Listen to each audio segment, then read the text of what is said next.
Hello, this is Frank Falvey with Frank Presents, and it is my great pleasure today to have the chair of the Democratic Town Committee, Rachel Plukas.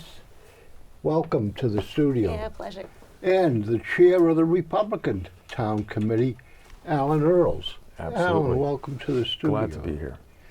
I don't know if the general public realizes that this is a part of the, in a sense, both committees are part of the town. Yes. By state law, It's in the statutes. it's in We the exist. statutes. Yep. And people get elected to the committees when there's a presidential primary. Yep. Of course, after the primary, you can elect members yourself, right? Right. To the committee. How many members do the Democrats elect? The Democrats, at this point, we, because of, like you're saying, these committees are associated with every single town, we have a kind of metric for how many registered Democrats there are in the town. It also has to do with the number of people we have at the convention. And right now we've got 30, we got in between 30 and 40 members right now. Forgive my lack for the number right now. But yeah, we've got more than 30 members who are actively engaged in the committee, and they show up on that ballot with all those names that a lot of times people they're wondering, who's that? Who's that? Those are the committee members. A lot of them are surprised that the next door neighbor is on the ballot. Right. Yep. Allan, how many are on your? Yeah, good question. I think we're in the high teens to low 20s, and about a certain percentage of those, probably a third, are not particularly active. Once in a great while we'll see them, and the rest are gung-ho and on fire. Yeah. Allan, I'll begin with you. What does your town committee do? Well, de jure, I think, we support Republican candidates, and that involves fundraising, giving them a voice, and holding signs and all those good things. And I think we're probably, I'm going to guess, a little different from the local Democrat town committee in that we have a pretty small bench of people in elected offices in Republican land. A handful up at the legislature. Currently Charlie Baker, but that may not be we may not have anybody in the gubernatorial seat after the election. So I think we tend to be less top-down and more bottom-up. We have a lot of people who are just interested in issues and show up and gather and excite each other and get to work on a particular project, whether it's getting signatures for a ballot question or holding signs for a candidate or just trying to get more folks involved. So it's a little more amorphous. We're sort of like an interest group rather than as much of a formal structure that you might see in other situations, I think. And Rachel, what is the town Democratic committee? Yeah, I mean, I'd say that sounds oh so very familiar.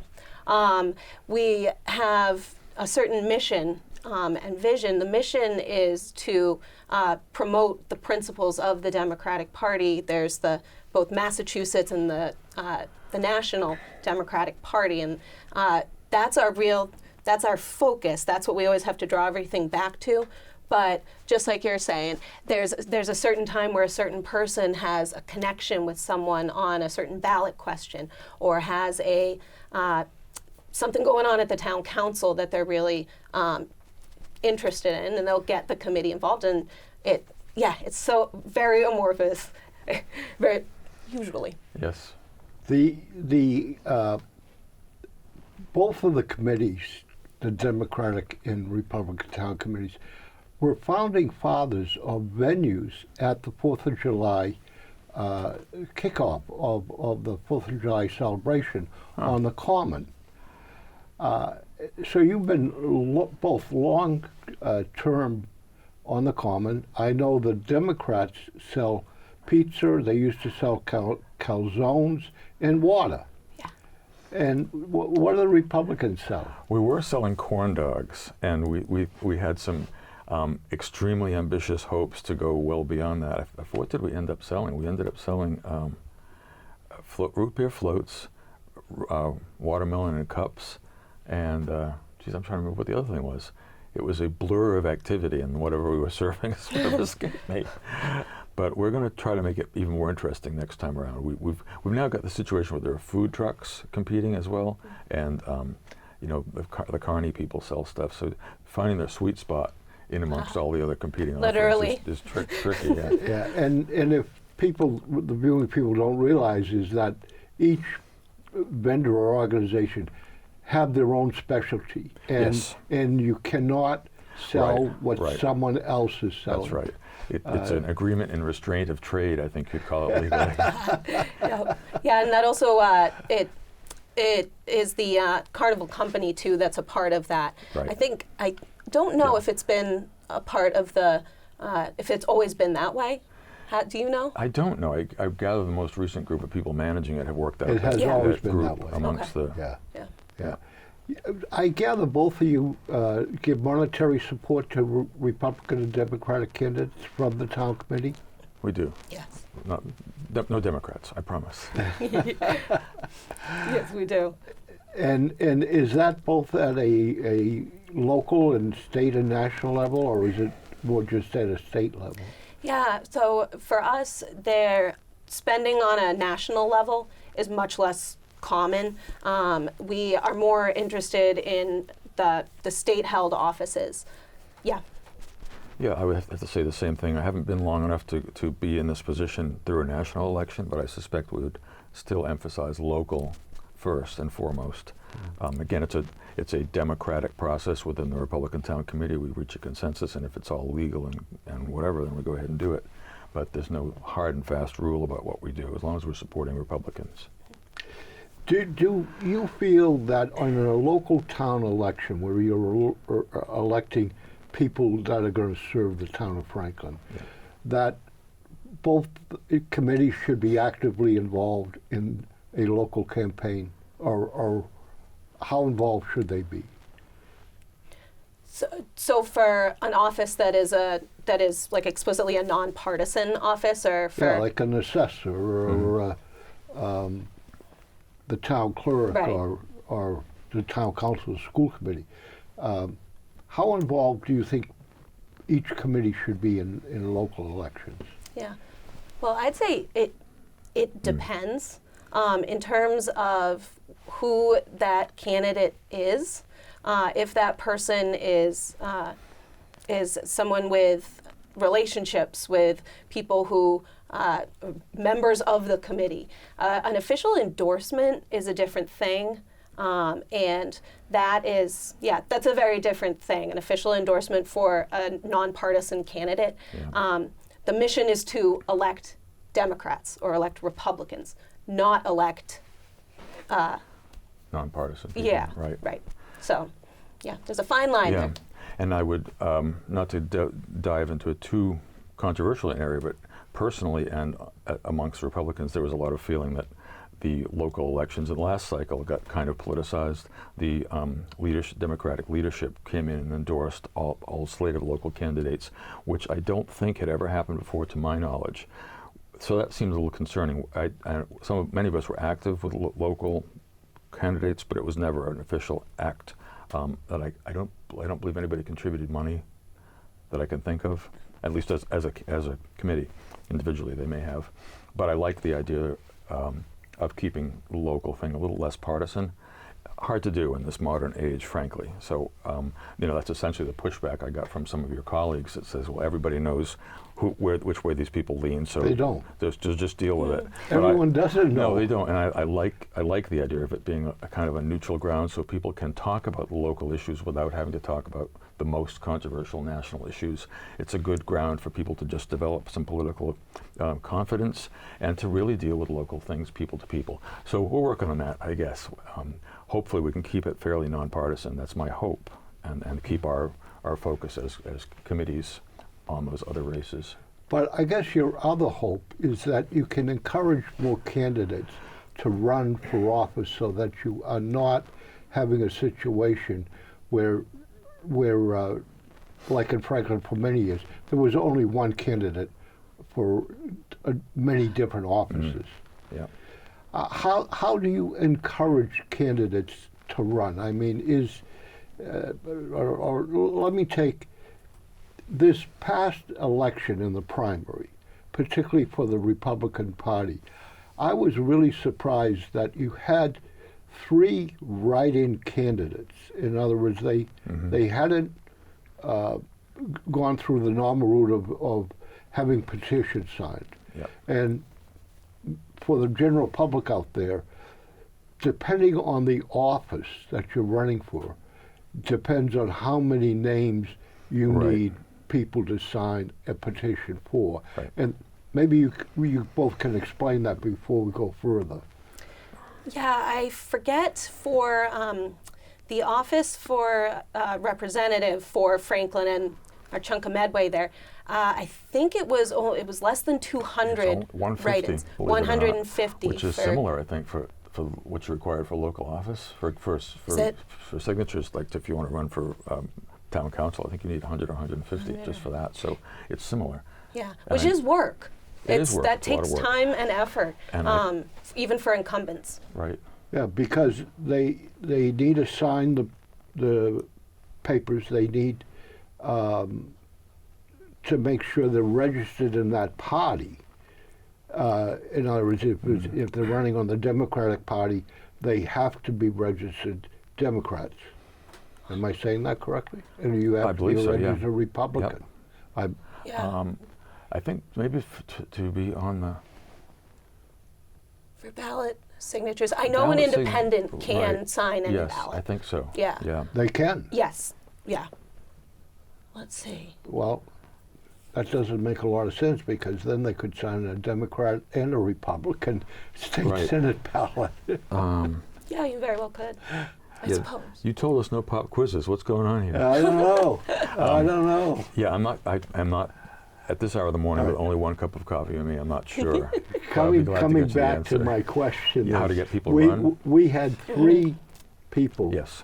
running Right. as write-ins. They didn't go through No, they did not. the normal process.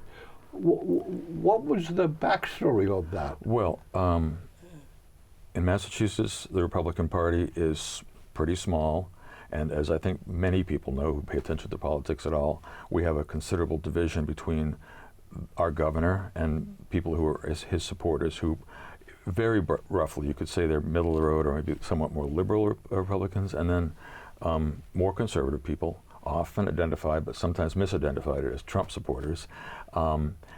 And beyond that, there's a lot of the bureaucracy of the party is sort of unwell. It's not strong. We don't often hear from people in the party proper because it's a small group, frankly. So as a consequence, there isn't a well-organized system of identifying potential candidates and grooming them and bringing them forward. And the people who did sign up were kind of last-minute people who were encouraged to please just show up because it's silly to have all these other candidates from the Democrat Party running unopposed. So that was a kind of a late rah-rah effort. I'm not sure if I've wandered off from answering, because you originally asked about getting local candidates to run, and I would just add, I think making people understand how important local government is and making it interesting and accessible and informing people, because people really often don't understand what's going on in local government at all. And then not to go on endlessly, but No, please. I think just making people understand that ordinary people can run for offices. There's no crime in it.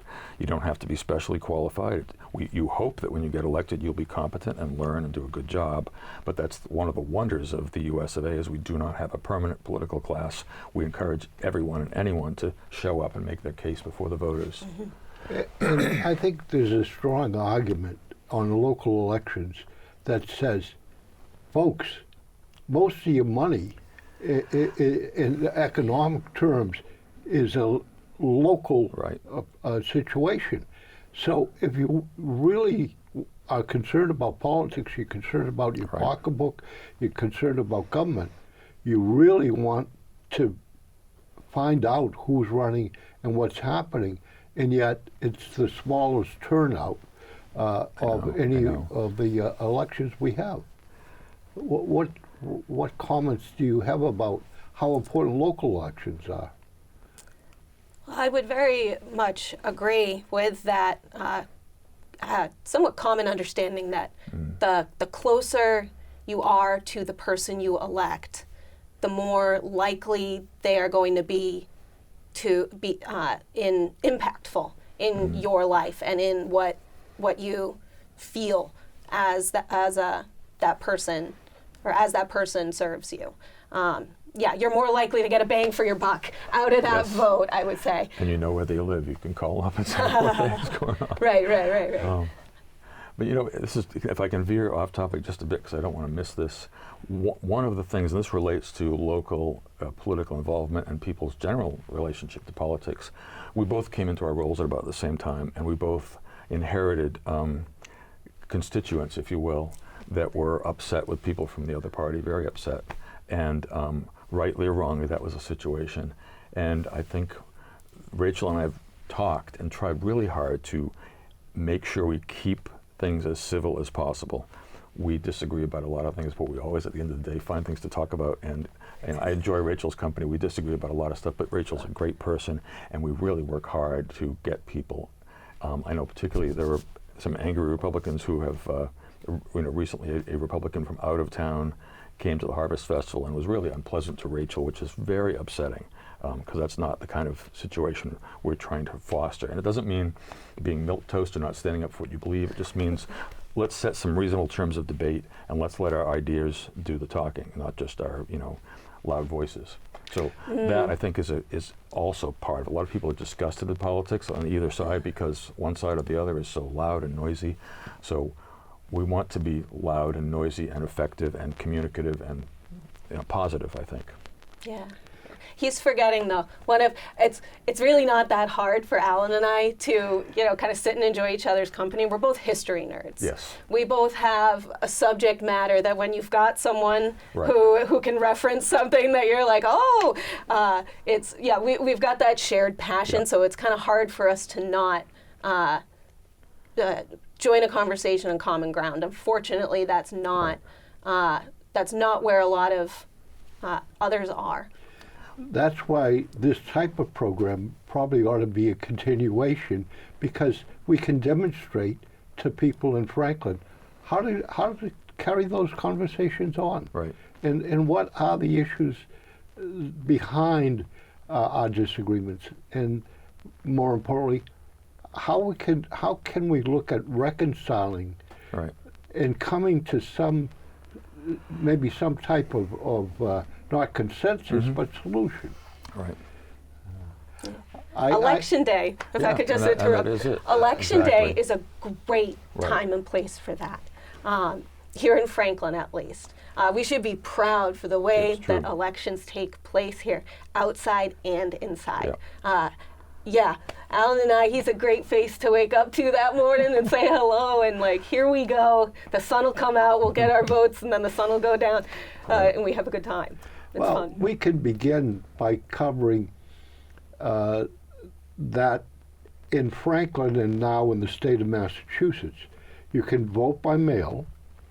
My understanding, and you've already received from the Secretary of State a card explaining to vote by mail, but you have to request a ballot by November 1st if you want to mail in your ballot. You can vote early. I forget the date that it begins, at the town clerk's office. I want to say October 22nd, but I don't really know that. Yeah, I think it's around October 22nd. Yeah, all I know is that my birthday is in late October, and now because of this, I get to vote on my birthday. I go into the town clerk's office and I vote on my birthday, and it's that for me, I've got a selfish reason for really loving that opportunity now. And on the first Tuesday in November, November 8th, Yes. at the Franklin Gymnasium. It is, in Franklin, I believe it's 6 to 8 p.m. 6 a.m. to 8 p.m., correct. That as far as I know. you can vote in person. Yeah. And there will be 9 precincts that you're in, and you can check the precincts ahead of time.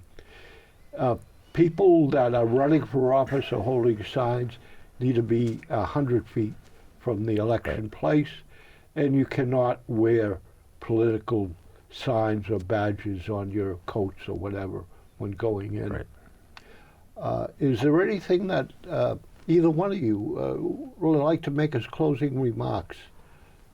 Well, I mean, I just think folks should get involved. I think it's really, really good for people who lean one way or the other to get involved with other like-minded people. And again, let's all be civil and find ways to talk about issues that are constructive. None of us will ever get all we want, but if we come prepared and understand that politics is always a give and take, I think we can get to a better society and hopefully some outcomes that most of us can live with. Mm-hmm. I'd also just add that, like, the Franklin is, there are so many reasons, having been in Franklin since the late 1980s, and I forget, you're about the same time. Yeah. About the same time, yeah. Franklin is a place where there's all sorts of things to be proud for, but I'd like to think that others might see something like this and understand that this Franklin is a very wonderful and tight community, and these bridges that are so naturally built are part of why Franklin, as I'm saying, is just a wonderful, wonderful place to live. And Allan and I share that. We share our love for history and so much more. And it takes effort for people to make these things work and keep alive. I mean, we put in a lot of hours, respectively, unpaid, cheering on the troops and making things like this happen, which, you know, all the people who do all kinds of volunteer things in all aspects of the community contribute to that. Allan, I would like to point out that every morning I turn on my computer and I go to a page called the Franklin Observer. Yes. First of all, to find out whether I'm alive or dead. But it is a wonderful service that you're doing. Well, thank you. And I will always give the shout out to Steve Sherlock, who invented this kind of local citizen journalism 15 years ago. I should know the date better. And I think he still does a great job. As time has gone on, I think we've discovered we have a slightly different way of looking at the world, so we choose to cover somewhat different things. I don't cover sports because I am the most unsports person in the world. I look at scores from different types of sports and I didn't even know what to make of them. So Steve does that very well, and Steve also, I get the impression he's probably more likely to vote Democrat than I am. So, you know, we bring some of that to the table. I think we're both committed to our versions of fair and objective reporting.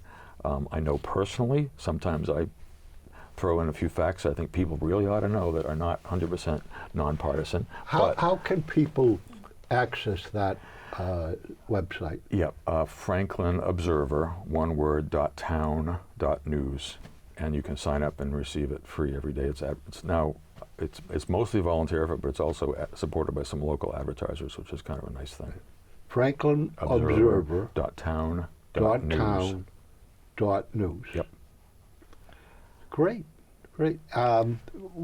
Before we leave, why don't you give the Democratic Town website, and then if you would give the Republican Town website. Yeah, sure. So there are a lot of Franklins, actually, in the United States. There's 30 some odd Franklin municipalities. So we're really lucky. We have Franklin. Not 50. There's not 50? One in each state? Yeah. No, but there's, for example, close. Massachusetts. We've got a Franklin County and a Franklin Town. County. And right. Yeah. So, but we're very lucky. We got franklindemocrats.org as our domain name. So, franklindemocrats.org. franklindemocrats.org. Yeah. And you meet here, actually, in this building on what is it? The second Monday or the first Monday? The second Monday of the month. Monday. Yep, it's 7 o'clock here. We're able to do it on Zoom too. But December, there is no meeting. There is no need for politics in December. We have a party instead. So this is our last meeting of the year coming up. How do I get an invite? Yeah, and we've had a number of iterations over the last few years. I believe our current URL is franklinmarepublicans.com, I hope. But Google it and you'll find us. And and we don't have a regular meeting date. We're kind of a movable feast. We're currently meeting at the Rome on a rather irregular schedule. We've met at the Senior Center. We have an upcoming Monday night until the end of the month, until Halloween, car show drop-in night at this parking lot for Sierras over on King Street. And we also have an event at the VFW coming up on the 14th with several other Republican town committees where we're having some of the Republican candidates come talk. But someday we'll get as organized as you folks. My goodness. Thank you, Allan, for Absolutely. coming. Thank you, Rachel, for coming. Appreciate it. Thank Most you. It's always good to definitely. work with you. Oh, yeah. And for the viewing public, we all want to see you at the polls unless you've already voted by mail or early. So November 8th, 6 to 8 p.m., please say hi to each one of us at the polls. Again, it's so important for you to look at the candidates, look at the ballot questions, and please be an informed voter. Thank you. Thank you. Thank you.